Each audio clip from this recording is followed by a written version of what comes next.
Well, it's what it's all about. It's fall, opening of bow season. Got me a nice buck. Want to welcome you to Whitetail's Eye to Eye, because that's where it's at. We're going to be right eye to eye to whitetail bucks in this video. What we're dealing with is ground hunting techniques on whitetail bucks. For you people that's only hunted tree stands, we hope it opens a whole new world to you. Because I tell you, from the ground, it's great, it's exciting, and many times ground hunting can be much more effective than tree stand hunting. Many times tree stand hunting more than, the ground hunting. But anyway, there's a lot of you that never tried ground hunting, and any of the techniques, well, 90% of the techniques in this video you can use from tree stand or the ground. But there's a lot of advantages to the ground hunting, and we hope to show you a few. And the best thing, you're on eye level with the buck. And you don't think that'll get your blood boiling, try it sometime. So anyway, sit back, enjoy the video, hope you learn a little bit, and most of all, have a good time with it.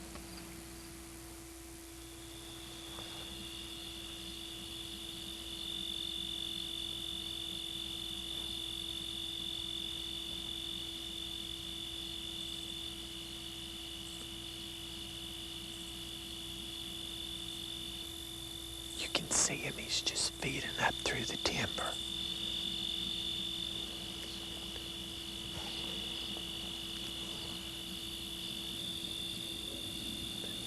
Okay, the buck went over the hill.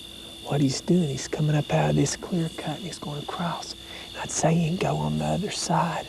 What we're going to do is get up and move around the winds, right? If we hurry, we can get around this side over here and maybe intercept him before he goes down into the creek bottoms. I don't think as hot as it's supposed to get today, he'll be laying out there all day. Let's try to get around on him before it gets too light.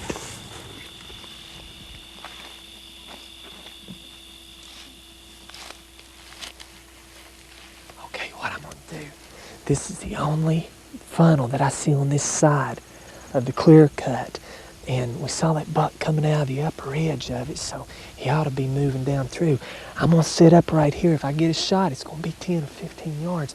But I think, knowing the topography of the land, and this being just a natural funnel, they can't go through this stuff. They don't want to. They're just gonna go right off the side of the hill, and there are trails through here. So I'm gonna go ahead and get set up.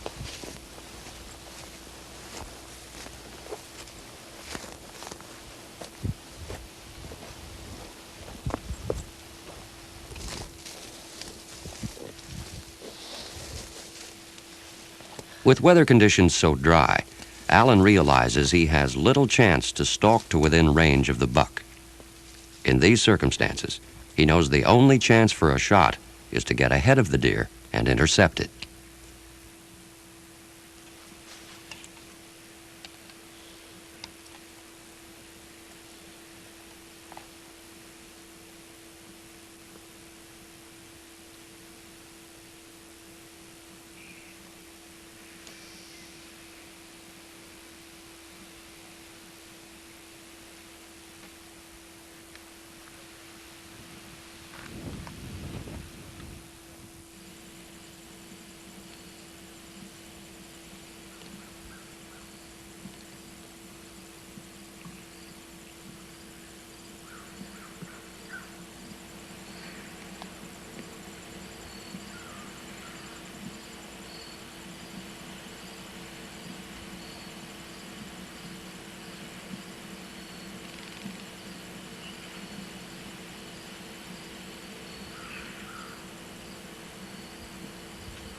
Alan waits for the deer to position itself away from the cameraman for a clean, safe shot.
thought he was going to run over you there.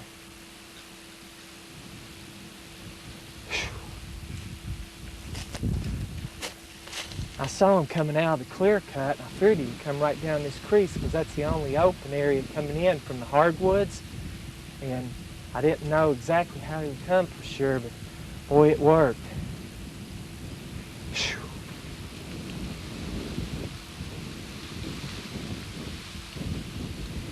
Well, it shows you being on the ground and being mobile can really help out sometimes. We'll give him a few minutes. I saw him head up the hill, so.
Well, let's look around here. See, right there's my arrow.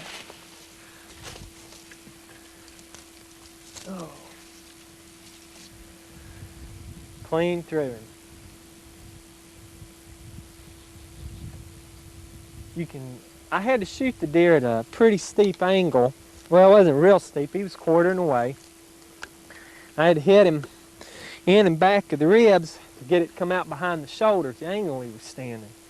To me, that's the best shot you can take, is a quartering shot. You get much longer cuts in the lungs, maybe a little vivid, but that's what happens. You get a much longer slicing effect in there, cuts more arteries, more veins, quicker kill.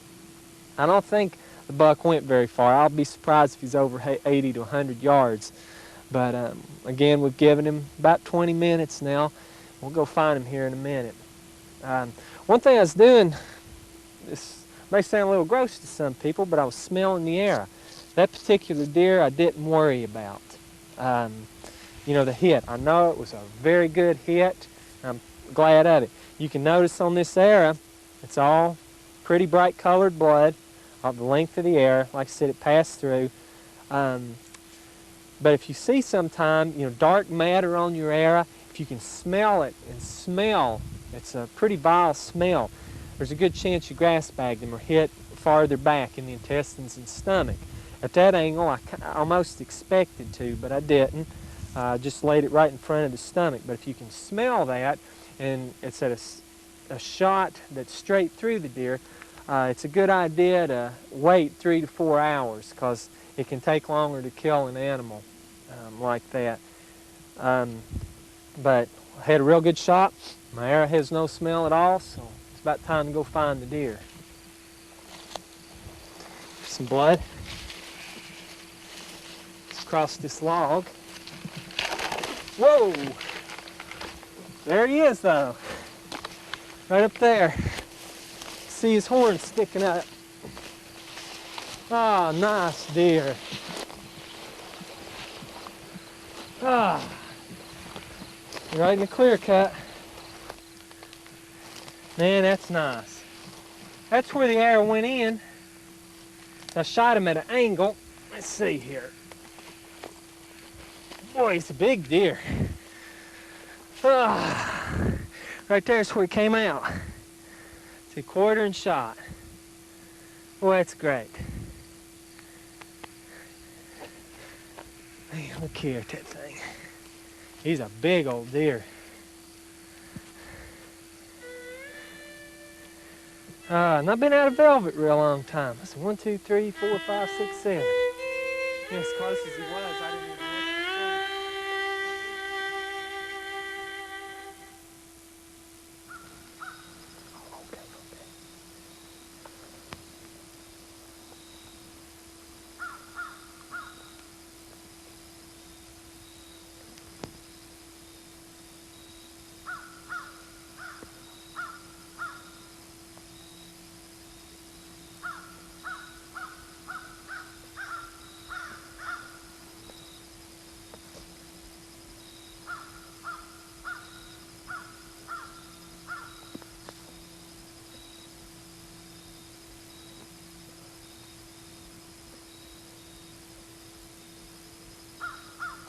While hunting the edge of a thicket between a hardwood flat and a cornfield, Alan spotted this crooked-horned buck moving just beyond safe shooting range.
Realizing that the deer wouldn't leave the safety of the thicket, Alan decided to move out the ridge to try and intercept it just as he had done on the buck in the clear cut.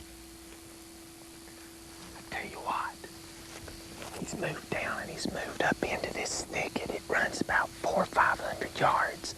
What we're going to do is move up along this ridge, come in on the other end, either get him coming out of the other end, or we'll try to get up above him when he's just feeding out that old logging road down there.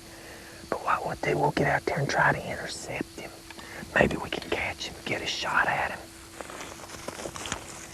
It beats sitting around here. The wind's right and everything else.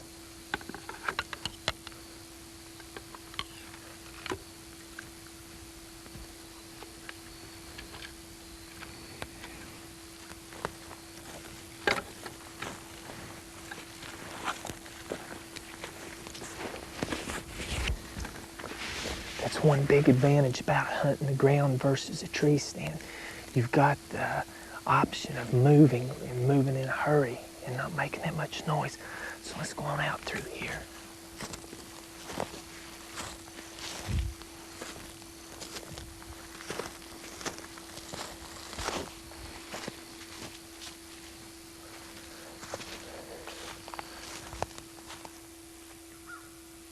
Okay, we're going to drop off right here. I'm going to leave my backpack up here. It'll make it a little easier to move through that brush. We'll move down into the thicket here. The deer ought to come up through here.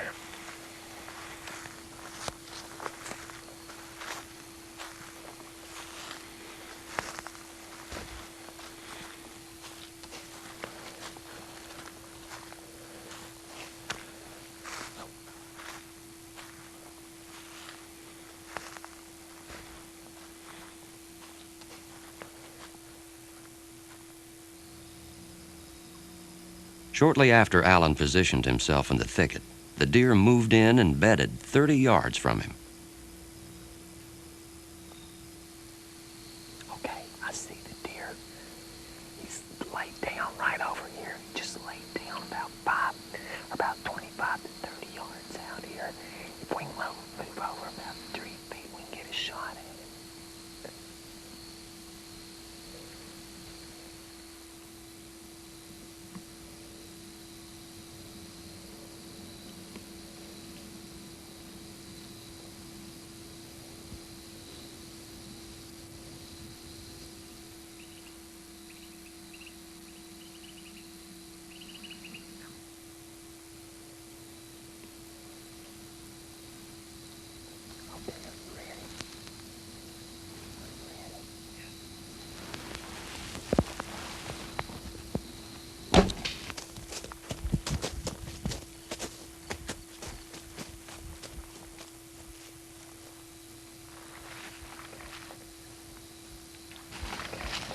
Got it.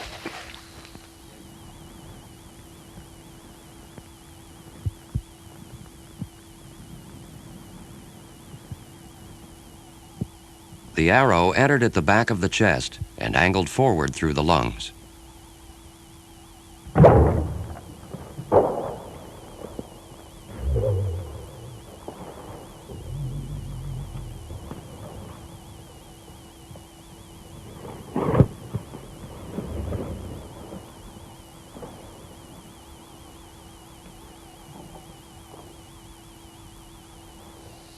Let's walk out here.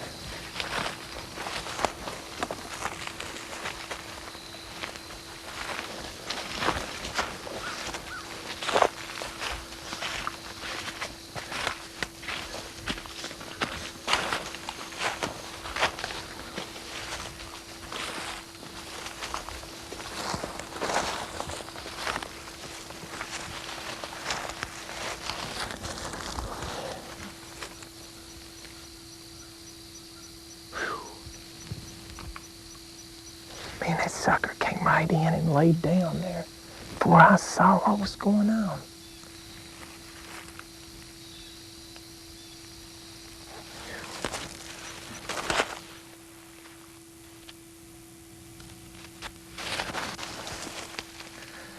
That was neat.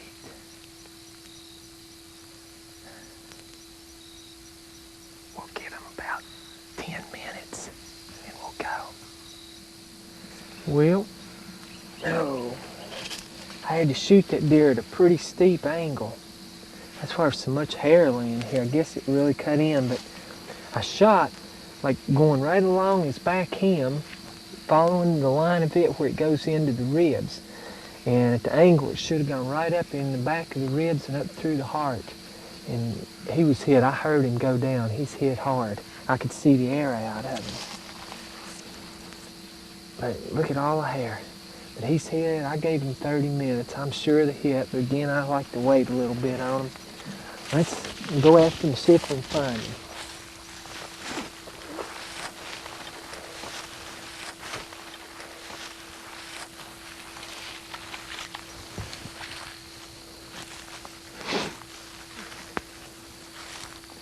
He came right through here. It's real important to watch the way a deer runs after it's hit. Okay, here's blood.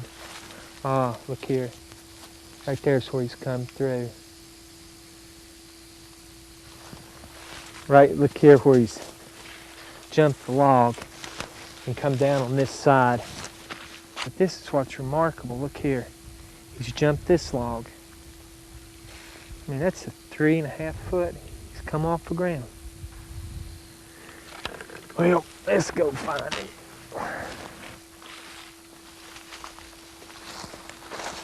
We've gone about 50 yards, but he's bleeding good. There he is.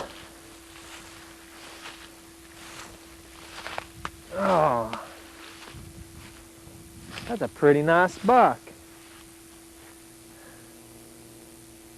Well, I enjoy that, folks. Look here. Huh. See, 1, 2, 3, 4, 5, 6, 7. That's pretty nice there. That's weird, that little horn. Probably gotten it injured. Big bodied deer too.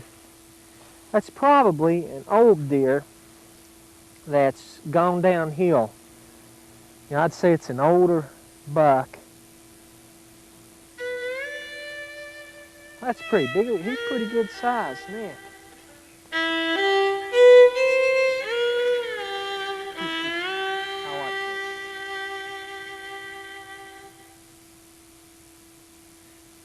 Well, to start off a cold, wet, rainy morning, it's turned out to be a beautiful day, and for more than one reason. Let me tell you what happened to us this morning, and then we'll go from there. We started out real early working away along this clear cut, and I looked up, 150 yards from me was glassing. By the way, I lost my binoculars, but anyway, and I saw a bulldozer sitting up on the hill and a brush pile between me and the bulldozer. Well, when I got to looking in the brush pile, I saw something move. It said deer horns, a big set of deer horns. Well, anyway, we proceeded to get into position real quick to try to make a stalk. Everything was right. It was raining. The wind was blowing hard as this front was moving out, which it's gone now.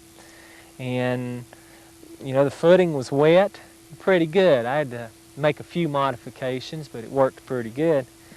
Well, anyway, what happened, well, I'll tell you, we'll let you watch what happened. But notice I only got 3 arrows left in my quiver. Alan spotted the bedded deer early in the morning.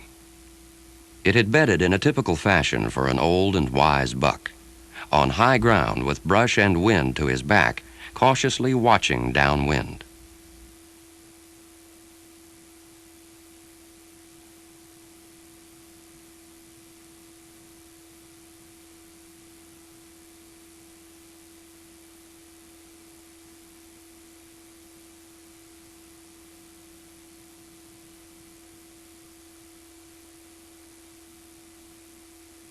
A small rise and some brush obscured the deer's sight at one point on the downwind side. This would be the hunter's approach route.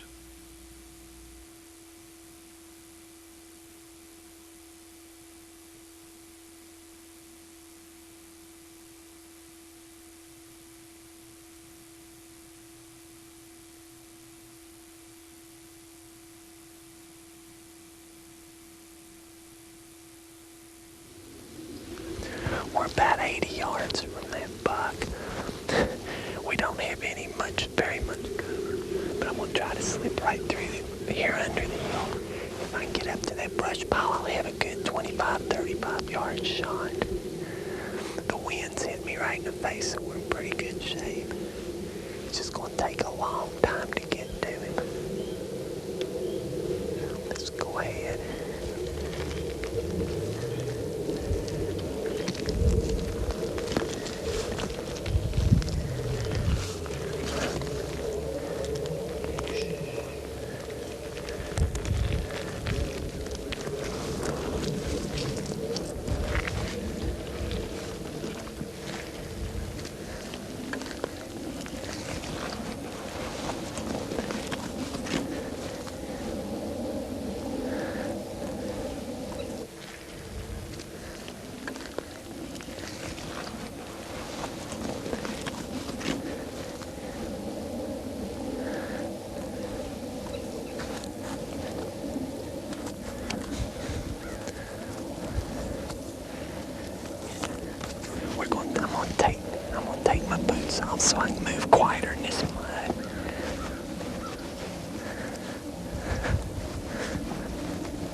it's cold.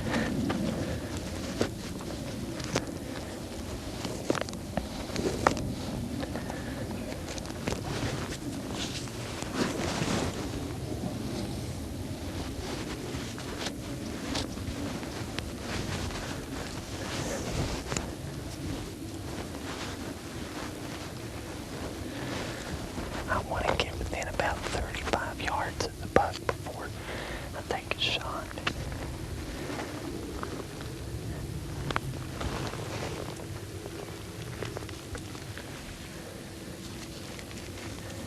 Okay, you let me move, then you move.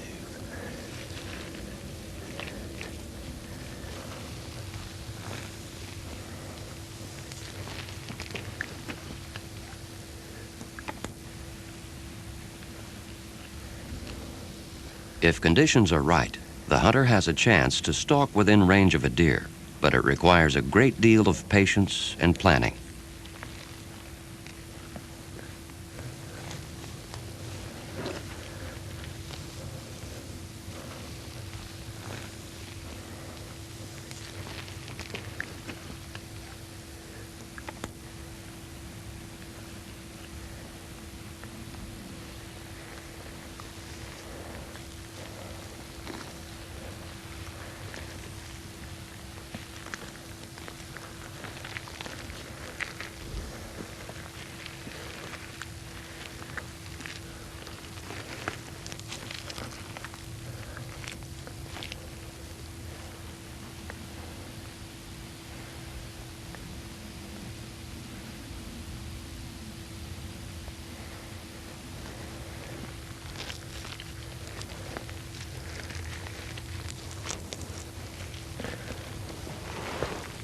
When stalking, each step must be carefully placed.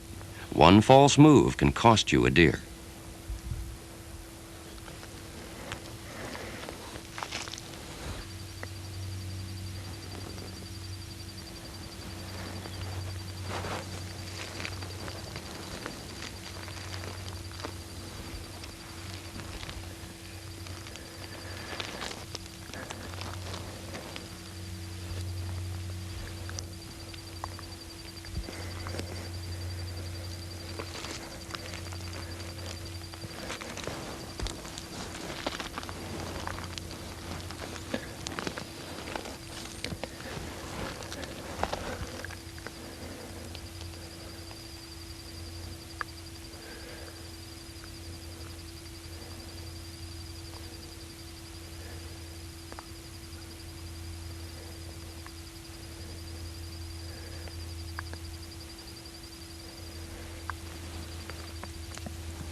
Alan watched the buck for any sign of its being alerted.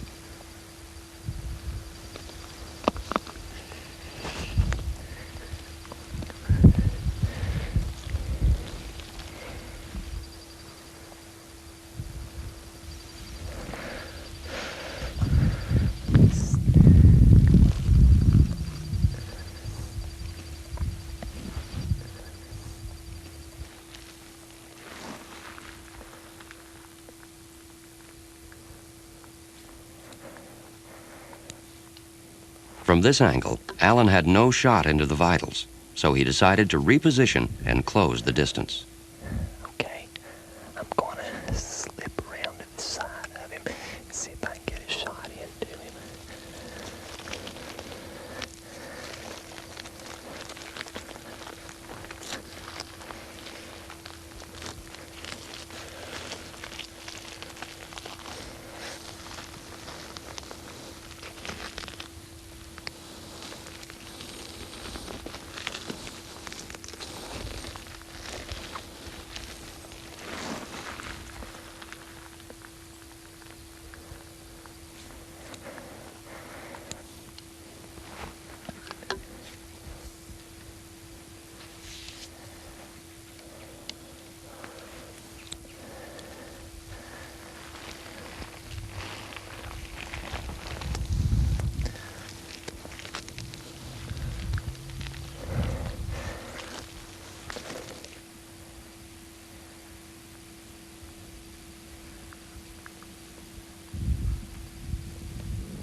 Moving to within 25 yards, he prepared to shoot.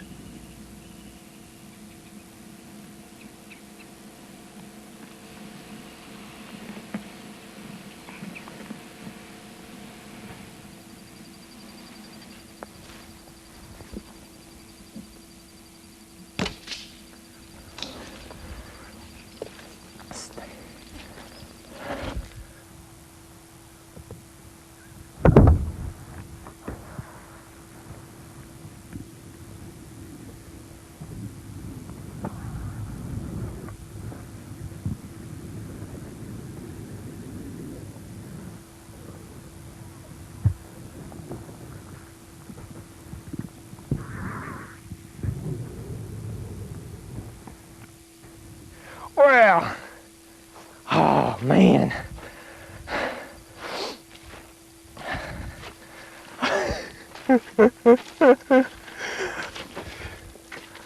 Muddy feet and all. Oh man. That took about 40 years off me, folks. Oh.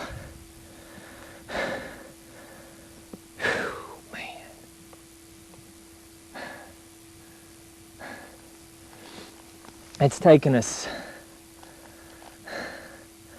about 2 hours to get around on that deer. And it's taken me about an hour of that to move the last 30 yards on him.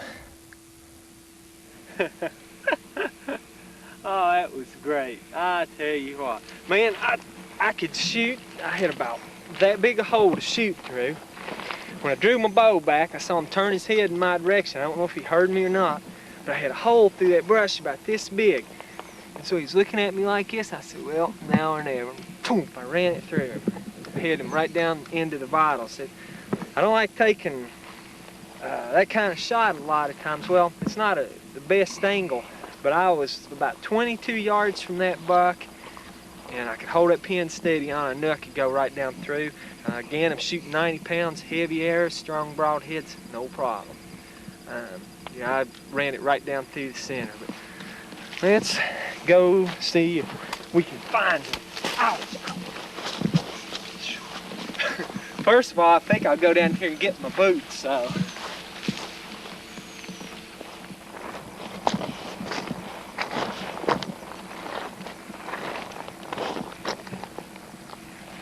Whoa.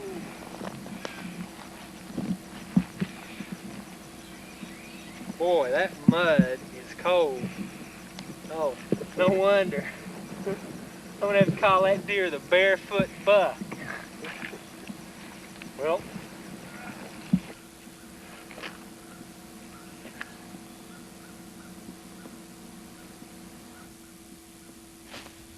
Well, here's where it all started, and let's go find him. Oh, there's the blood right off the bat, though.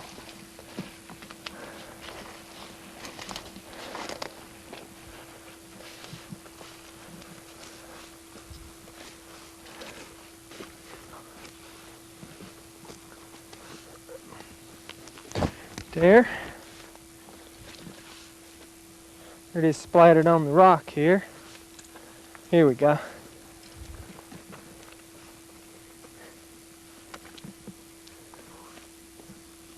Look here.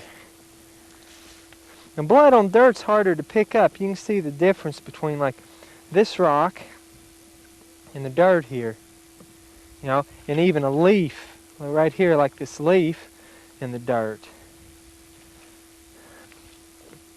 But the other advantage doing dirt like this, you can also pick up the tracks like this. And I can just follow the tracks here. Right through here.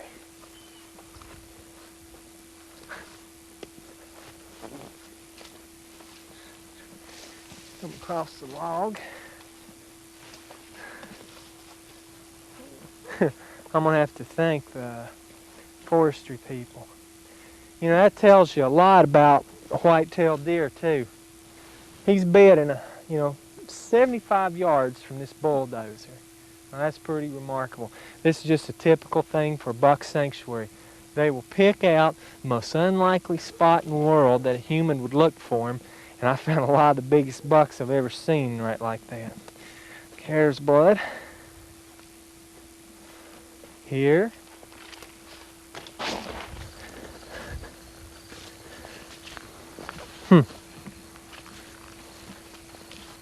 There he is. Woo!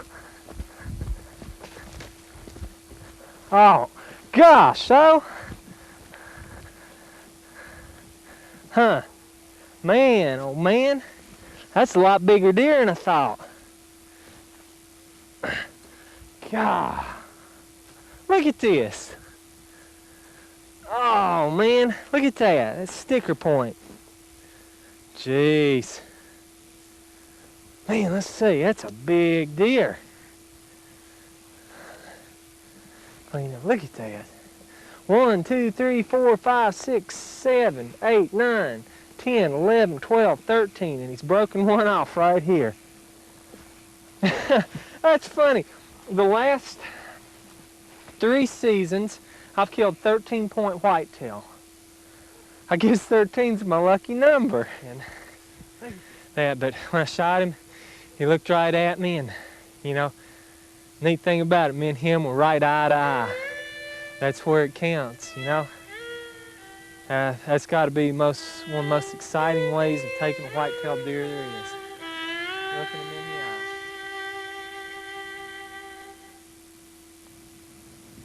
the eye. Okay, what we're going to do this morning, we've still hunted up through here. The deer are coming out of these oak woods, and they're crossing right through here. It's a bottleneck. You can see right here, the trail's running through here. They're running this way. They're running across the hollow, back and forth through here. I'm going to set up right here in this little bottleneck and try to, what they're doing, the deer up, they're eating on acorns and stuff, and they funnel down through here. And during the day, there's a creek just right here, over here, so they're coming down and getting a drink of water. And I like to hunt the thickets. And what we're going to do, I think I'm just going to set up right here, set me up a little blind, and sit here for a few hours until I'll sit here. It's just after the sun's just breaking. I'll sit here till about 11 o'clock. Another method of ground hunting is still hunting, moving slowly through the woods, stopping often to look and listen. When still hunting, the hunter can take up a blind when he finds a good location, or begin a stalk if he spots a deer. This will be a good spot. I'll be covered up. What I do places like this is just clear me out a quiet place to have some good footing.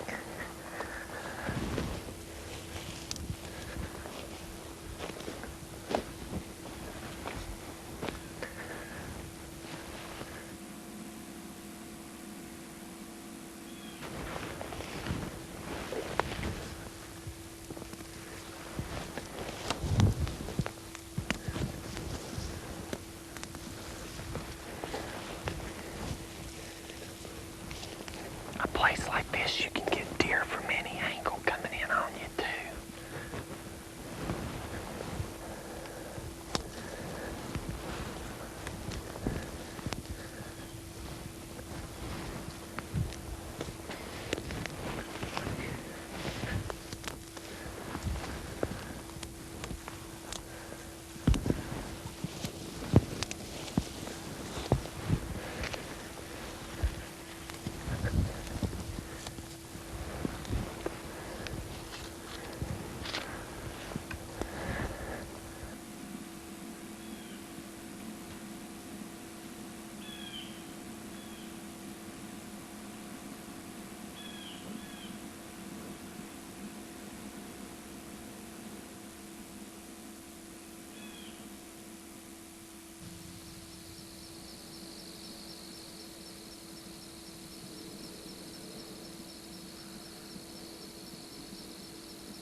Later that morning, Alan spotted a buck moving into range.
He's down.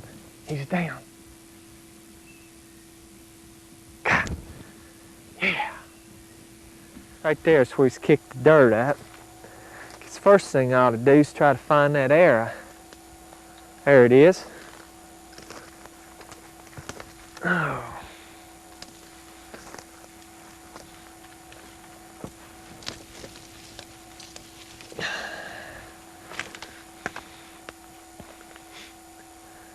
That looks pretty good.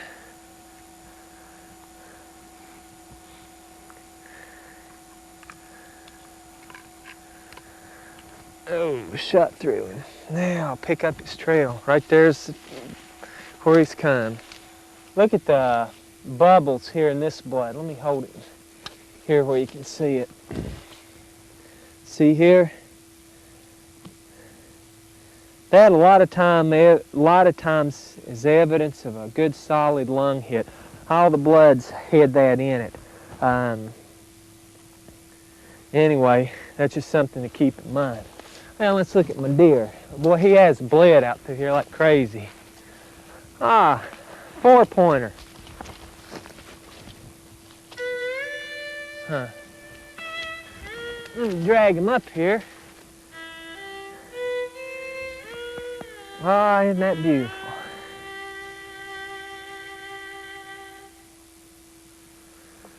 So y'all are going to hunt this ridge.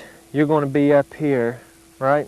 Yeah, we're going to be here and here. Jim's going to be down here? Yeah. Okay. Well, I'm going to be hunting right down here. Why don't you two guys, so you've got to leave out early? Yeah, we're going to be leaving at about 5 o'clock. Jim's got to get back home. Okay. Tell you what, why don't y'all kind of go diagonal? You move out ahead of him and just still hunt your way out this ridge, because there's a real heavy use trail that comes right off this little spur down through here. And I'm going to be hunting, like I said, right here in this flat area. And maybe you'll run something by me if you do that. Yeah, we'll be coming just right down, right like this. Okay. In the Still Hunter's Drive, 2 or more hunters move slowly through the woods at an angle to guide the deer toward the third hunter's stand. By moving slowly, the deer is not spooked and will often walk right past a well-placed stand. Alan has chosen a narrow strip of timber between 2 larger woodlots for his stand.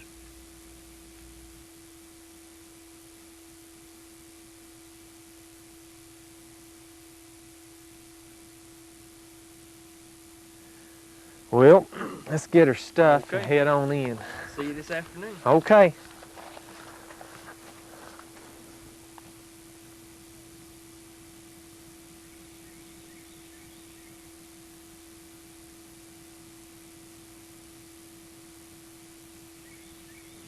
Well, the hunters' plans came together.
He's down.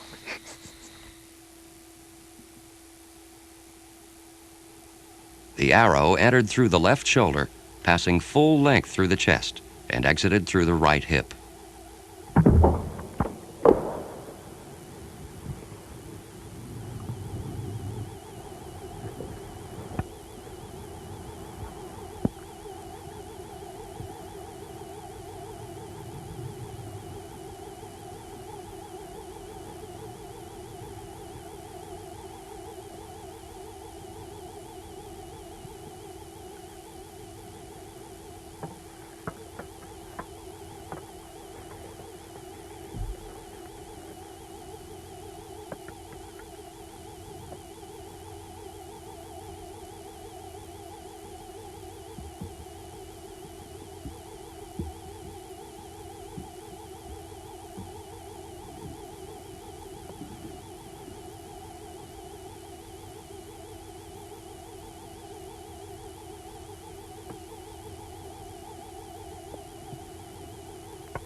The buck was down within 30 seconds.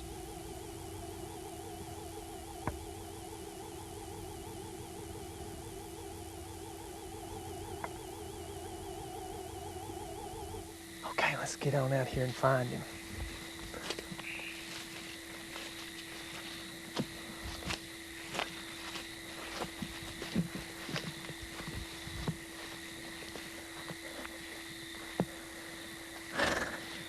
Right here's where he was standing when I shot him, about 20 yards. Oh, here's the arrow. Clean through. Looks like a real good hit. Let's see. Oh, there he is. Oh, that's great. 25, 30 yards. Ah, nice 4-point. Huh. Yeah. Boy, that was nice. There's where the arrow went in. What a hole. I shot him right in. And come out all the way back, so it's cleaned house on him. Well, boy, isn't that super? Beautiful deer, isn't he? We now join Alan just south of the Canadian border. Oh. Well, this is what you call a blind. This is a permanent blind that we've used for, it's been used for several years off and on. Like I said, now what we're going to do, we're going to bait this area. Now, again, I got to say baiting is not legal in most states, several states. Several states there are. You know, Michigan in the north, for one. The Carolinas, parts of those are, North Carolina is legal, and several other states. Now, I've got a little bit different baiting technique, and this area doesn't have a lot of big bucks in it, but what we're going to do, it's got a lot of deer. There's a 2 deer limit in this area. So we're going to just hunt out of the blind and bait a little bit. Now, I like to use, for bait, I use shelled corn a lot. And I have some other type of feed in with it. The reason I like shelled corn, I can spread it around. By throwing it like this, it scatters the corn out in the grass. The deer have to pick for it, and they stay more preoccupied. That's a big reason. I do have several piles that I put out. I've already put out. I'm going to replenish them, and that's a good place. I'm going to go for about a 30-yard shot. And the other thing I do, I take some apples and put them in the area. What I'm doing with these apples, it's a scent that I'm going to use off them to attract animals. There's, you know, this part of the country, there's a lot of apples. Deer like apples. You know, I've hunted them in Pennsylvania, under apple trees, around the orchards. I've hunted every state I've hunted. I've just about been around apple orchards at one time or the other. What I'm going to do with these, I'll break them up in a few minutes. I'm going to place them high in a tree where the scent carries farther. Hopefully that'll attract the animals into this area more. What I'll do, first we'll go ahead and put some bait out. Like I said, plenty of bait, because deer can really keep them picked up.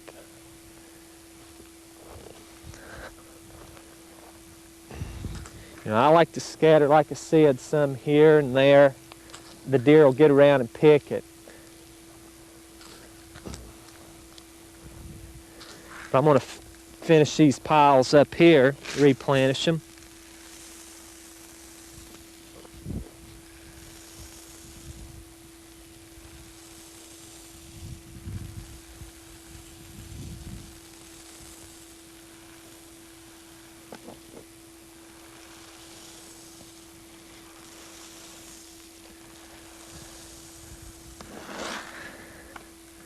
I'm also going to put some right over as teasers, right at the edge of the brush. Not very much, just enough to give them a mouthful or two. They'll pick this up over here.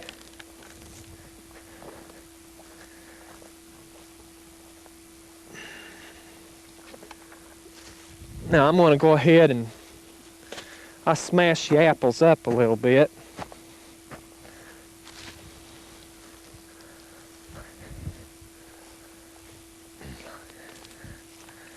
Like I said, I use these more of a scent post to attract animals in with.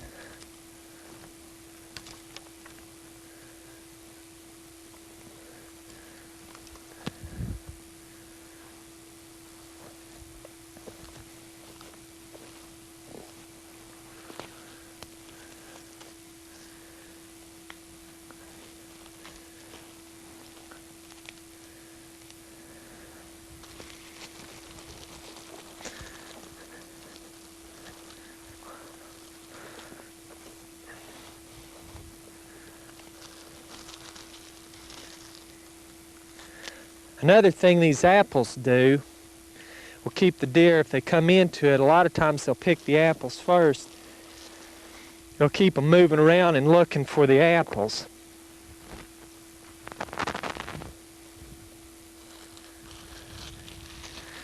The pieces to the apple anyway.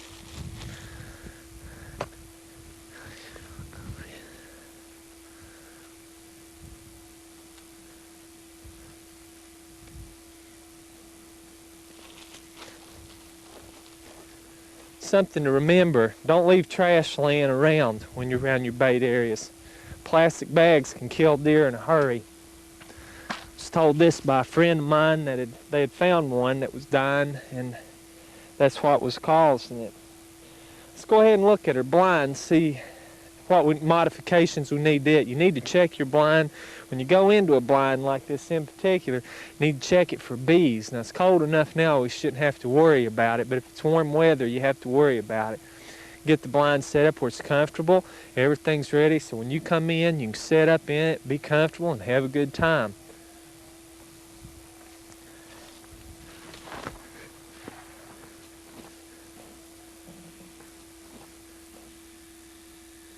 Good planning pays off. The first morning Alan hunted the blind, he found himself looking at a fat doe at 30 yards.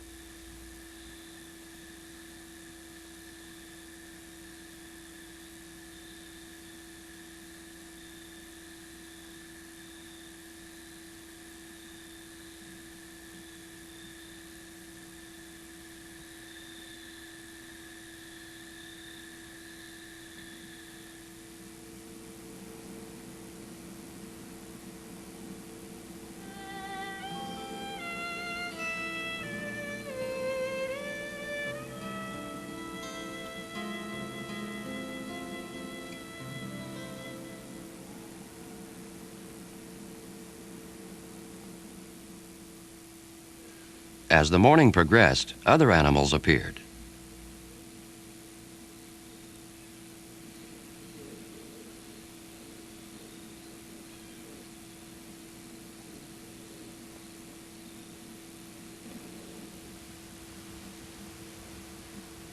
There he goes. You see him? The bait.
There he's down, he just fell.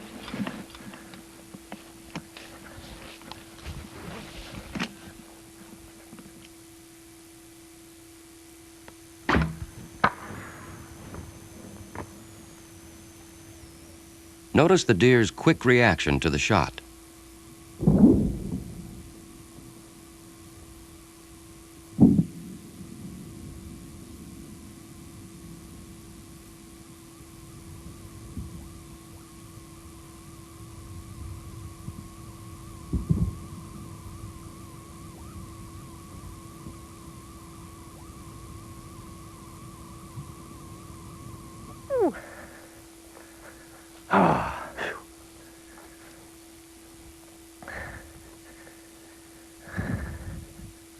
That shows you baiting works. Oh man, that's great. Well, that goes to show you that blind hunting and baiting can really work well. I set up everything in a good way, and here it is, I don't know, 9 o'clock in the morning, we kill a nice buck. You know, the blind's 20 yards. I shot the deer for about 20, 22 yards. And the deer walked up beside of me in the blind. I could look over, and he was probably 3 yards from me when I first saw him. Then he circled around to the left and came in. Now that was super. Well, let's go over here and look at him. Looked like he's a nice 6-point.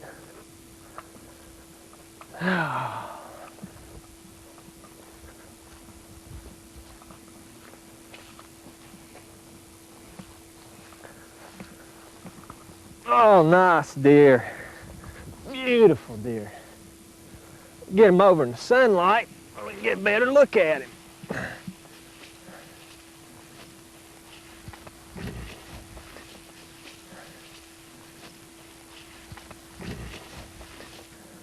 Oh, he's a big-bodied deer too, isn't he? Look at that. Whew. Ran about 20 yards, maybe 30. That's super. Nice 6-point. That deer will dress 140 pounds probably. See, live weight, he's, well, 130, 140. Live weight probably 160. Oh, that's great.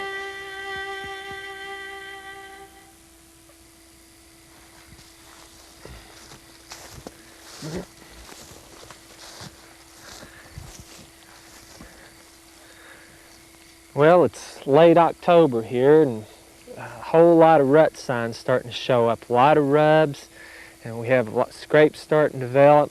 So evidently a lot of buck competition. I like hunting rub lines. I love to hunt scrapes, and there's a good chance this time of year calling a buck in. A couple of things I want to go over here before we start to hunt this afternoon. I get asked a lot of questions why I wear the same clothes all the time. Part of it's sentimental reasons, but there's a real big reason to it. I've either guided a lot of hunters that have had this happen to them, and I've personally had what I'm about to talk about happen to them, or to myself, is being cost a shot at a deer over the clothes I was wearing. These clothes are old, and I've used them for several years. It's an old flannel tree bark shirt I've got, but it's real quiet. And the big reason I like to use the thing is because I've worn it so much, I'm used to it. I don't have any surprises out of it. There's a lot of bow hunters that I take out with their brand new hunting equipment and all, and clothing, and they start to draw their bow back and shoot it, and it's the first time they've worn it. They can't do it. They can't shoot with it on. So, you know, my pants are the same way. They're pretty old. They're an old military issue. They're, you know, rough pants. I've worn them enough that they're brushed now. It's quieter moving through the brush. When I move down, they don't rub together like a new pair of blue jeans or something. But that's why I wear the old clothes. Like I said, there's no surprise in them. Any of your hunting clothes, you probably ought to get out and try wearing them before season comes in. I wear all of mine a lot. You know, I've hunted all morning. Something else I'm thinking about is my camo paint. I probably sweat a lot of it off this morning. I spent the evening.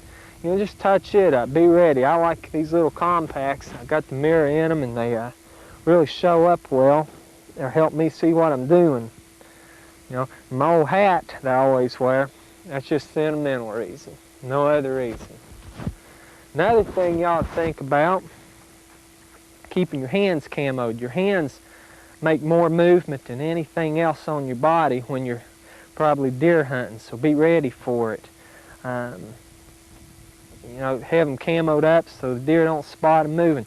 Just break the shine off them. You know, you try to set up where an animal's not going to see you and all, but you can't always do it. Just anything to break up the human image helps out. Another thing I think about is arm guard. A lot of the bow hunters I see don't wear arm guards. And with this sleeve out here, like this, there's a lot of material sticking out down here. That hole is worn in this sleeve from shooting a bow without an arm guard. And, you know, if it's doing that, every time it's hit that, it's thrown the shot off. I usually don't wear an arm guard when I'm just practicing out during the summer and don't have on long sleeve baggy clothes, but I do this time of year. So an arm guard's helpful.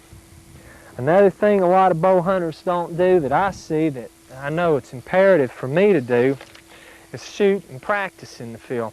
It's just a judo point here, but it's a practice point. And what I use it for is just to be out in the field and take a few shots during the day. Not when you expect to see animals or when you're really hunting. Like here, midday, it's a good time to try it. And, you know, I get out and take 5 or 6 shots, especially at the recurve. It helps keep your muscles loosened up, and you can pull easier and you get a better release off everything. So I'm going to take a practice shot and head up in the woods. And what we're doing this afternoon, we're going to head up this spur on this ridge and just see what's going on it. I haven't been on it this year. I don't really know what's going on the ridge, but I want to see what's there. And maybe not for this evening's hunt, but later on, here in a week or two, I might be back in the area and hunting it again, or maybe find a lot of sign that I like and hunt tomorrow. This is one of those times I'm wearing a different shoe. I'm wearing a tennis shoe, a dark colored tennis shoe, but just because I want to be hoofing it this afternoon. I'm not wearing my heavy rubber bottom boots. Well, I'm going to take a practice shot at, I see a clump of oak leaves up there, and I'm heading on up into the woods. Right through them. See you later.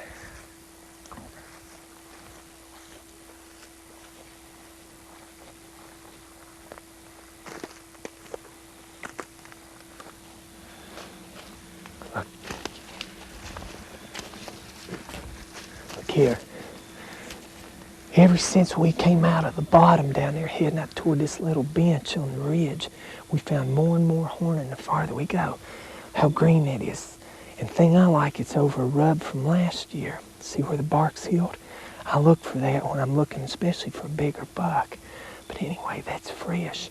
There's more sign as we go. I'm going to follow this trail a little farther and we'll set up.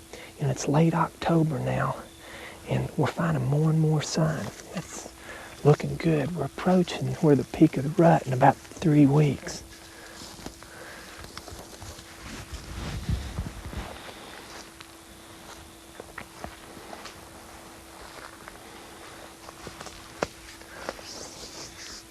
Right there's another rub.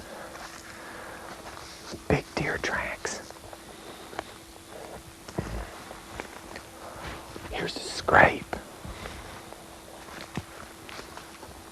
Look here. That's a real fresh rub too. Look at that. It's not even dried out. That's probably been within 2 or 3 hours. The scrape. It's still wet right here and there's a strong urine smell. Right out the hill here you can see more rubs. I see another scrape out here. I'm going to set up right here and rattle. There's a blown over oak tree right here. It kind of funnels them. I'm going to slip up to it.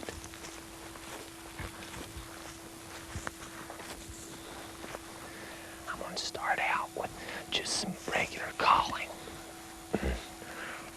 Ah, ah, ah, ah, ah, ah. Ah, ah, ah.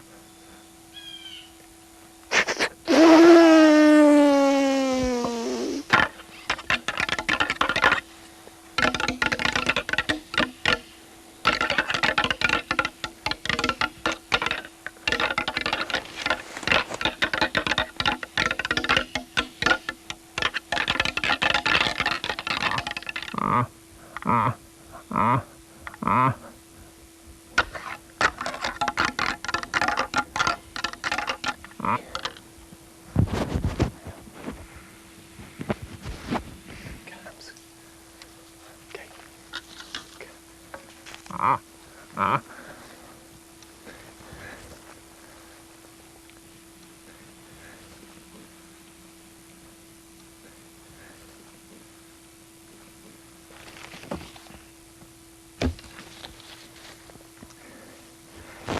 right. Wow. Whew. Man, oh man. Wow. Hey, can you see my arrow sticking in the tree down there? God. Look here.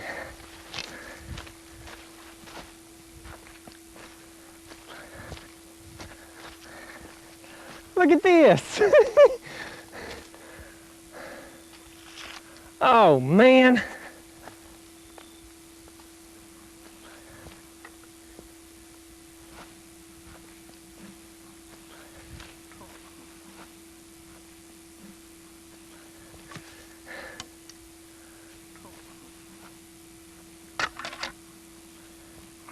Ah, look at this, how deep it went in the tree.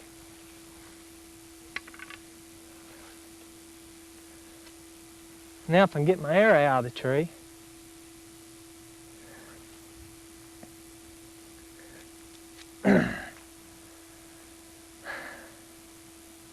You know, that's probably the most satisfying shot with a bow I've ever made.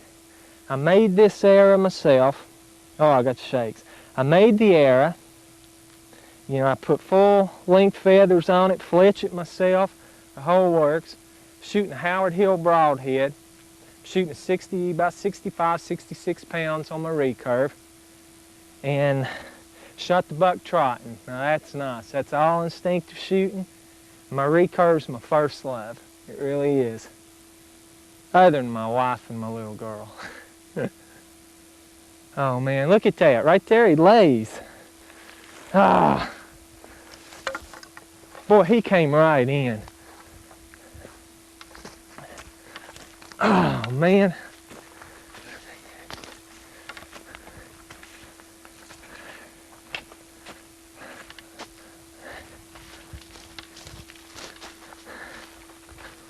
Alan had set up in the heart of the buck's territory. Hearing the fight, he came in to protect his scrape.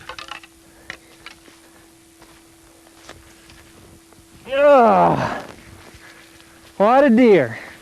Whoa.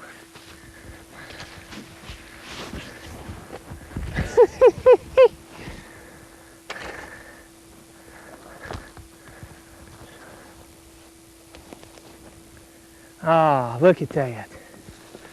Isn't that pretty?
Let's watch how Alan took one of his nicest bucks from a ground blind in the early bow season down south.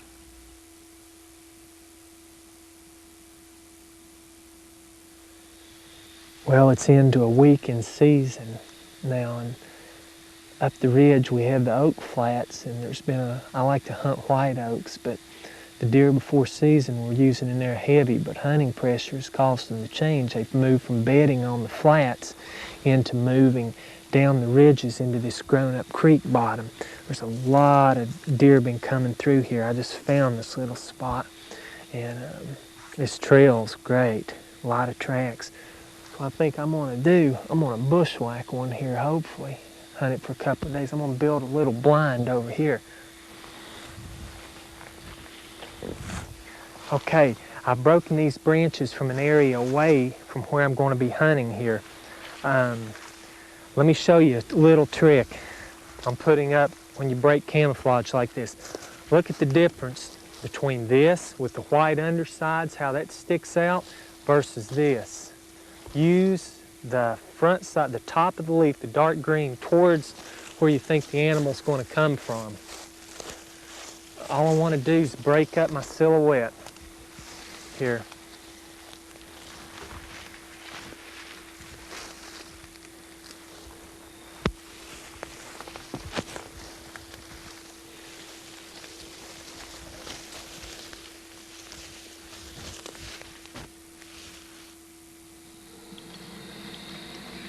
I can hear some deer up on the ridge. After a couple of days hunting,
This size and big bodied. Such beautiful animals. with 2 successful seasons of ground hunting behind him now, Alan has some nice trophies and a freezer full of venison. More importantly, though, he has the cherished memories of the whitetail, eye to eye.